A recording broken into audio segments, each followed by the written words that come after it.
Hi, it's Anna Mason, and in this video, my good friend Jennifer Rose came into the studio to show you how to use plastic wrap, otherwise known as Saran wrap or cling film, to create some beautiful watery effects with watercolor. The textured glistening water surrounding these loose koi carp can be achieved using that everyday kitchen essential, cling film.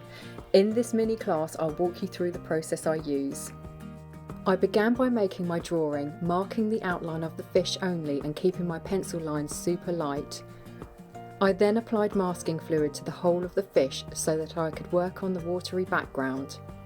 With my masking fluid dry, it was time to work on the glistening water background. Using my larger mop brushes, I began by applying a watery blue wash around the outline of the fish.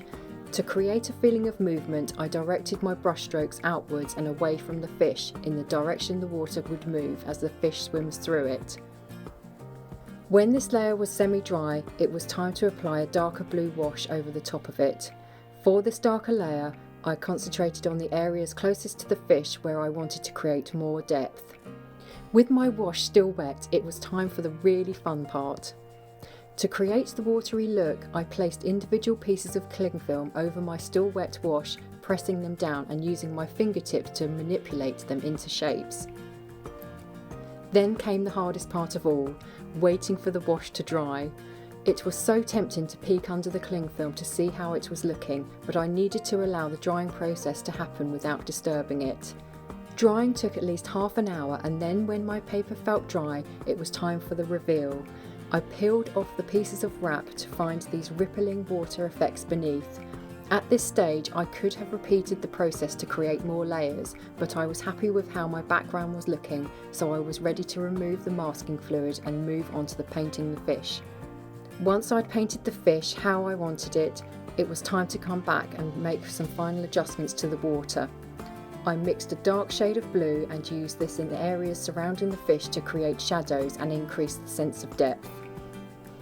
With those final adjustments made to the water, I then made the last adjustments to the fish to complete the painting. A full video class of Jennifer's koi carp is available now in my online school.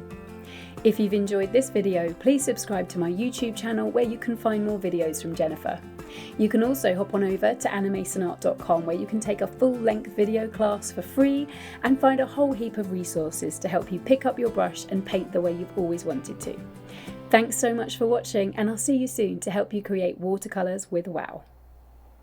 Great. Yeah, getting into it now. Yeah. Take 27.